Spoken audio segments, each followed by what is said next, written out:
It's Jonathan Agnew here for Pro Boxing Fans, joined by the main event on Friday, George Liddard, who faces Derrick Osaze at the Indigo at the O2. How are you feeling? You must be absolutely buzzing to headline on Friday.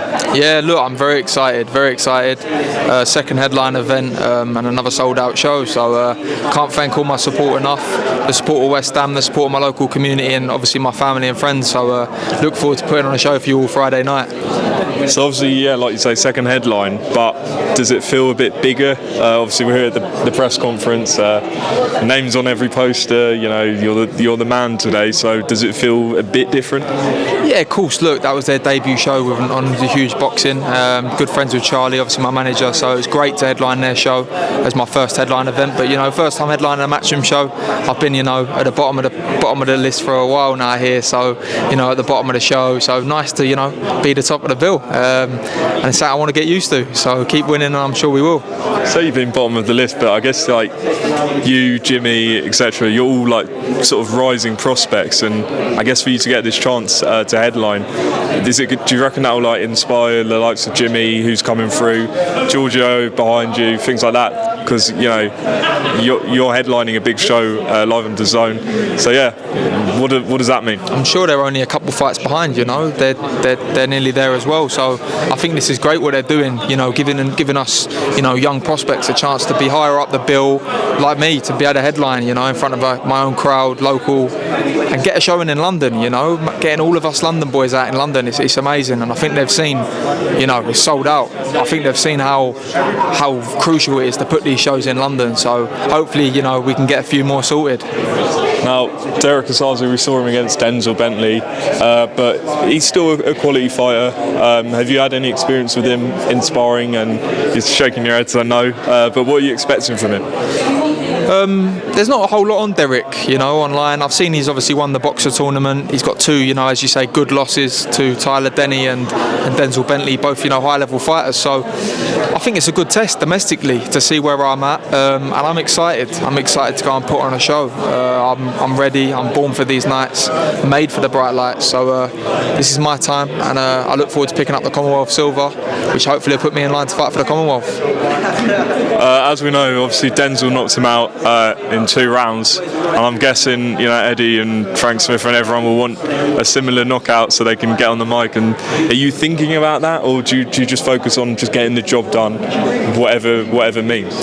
To me, a win's a win. As long as I put on a good performance and I box at a high level.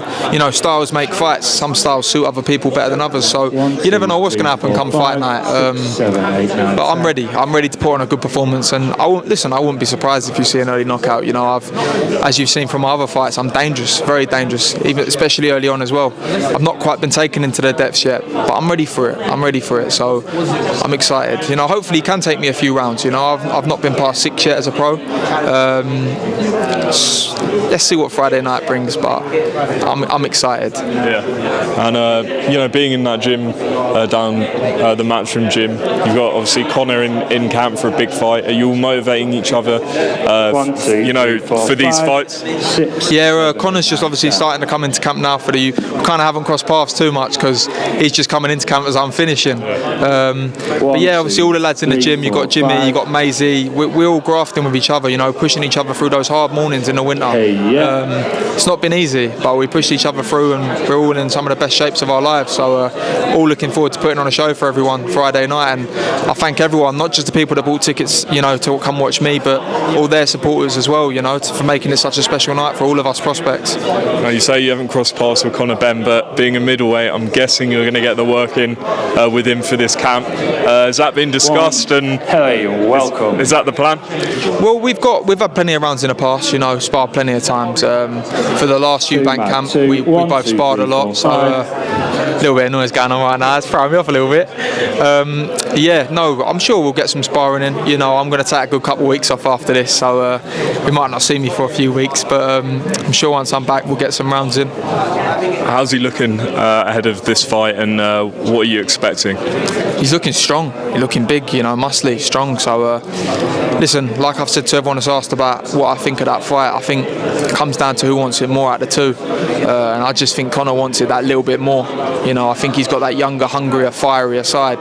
You know, and I think that will come out on the night.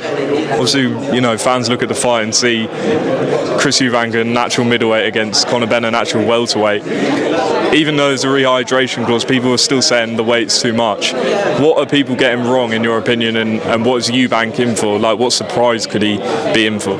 Eubanks happily took the fight at middleweight. He's boxed at middleweight. There's a £10 rehydration clause, exact same as if he was fighting for an IBF title. I don't see the problem. You know, if you're going to agree to sign something, don't moan about it. Do you know what I'm saying? £10, that's a fair amount of rehydration. I'm pretty sure that's the morning of the fight as well. So then he's got all day, the rest of the day, to rehydrate again. It's the same as the IBF. You can't be moaning about that. You know what I'm saying? He's not a massive middleweight. Do you know what I'm saying? So all that moaning, I don't get it. If you agree to do something, do it. Do you know what I'm saying? But yeah, Conor's, you say he's a natural welter, but he's got a lot of power for a welter. So I think he'll carry that up into the middleweight. Given what you just said, are you concerned that if Conor wins, he won't get the credit for beating Eubank because of this, or do you think he will get the credit? I think you naturally have to give him credit coming up 2 weights and beating him, regardless of a rehydration course. It's not like it's £4 or unreasonable. It's the £10. It's the same as the IBF limit, you know. So I don't think he won't. I think he'll get the credit. Do you know what I'm saying? And all that matters is who wins on the night. So, and I think Conor does it. And you've been in the ring with him. Do you think Eubank's faced anyone with his power, and do you think the power carries up to middleweight?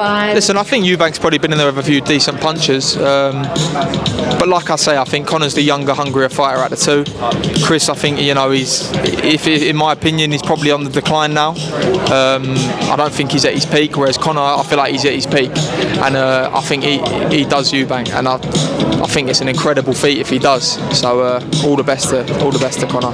Last one, George. We've got a massive card coming up February 22nd. What's your predictions for Dubois Parker and Beterbiev Bivol rematch? I think Parker's quite an underrated fighter. I think he'll give Dubois a good fight, but Dubois explosive. I think Dubois gets the job done. Bivol Beterbiev, what an incredible first fight. I couldn't split him myself, and I struggled to split him again. So I'm going to sit on the fence with that one. An absolute masterpiece of boxing, and I look forward to watching it. I think we're going to have to call it there. It's a bit loud in here. George, appreciate your time. Good luck Friday.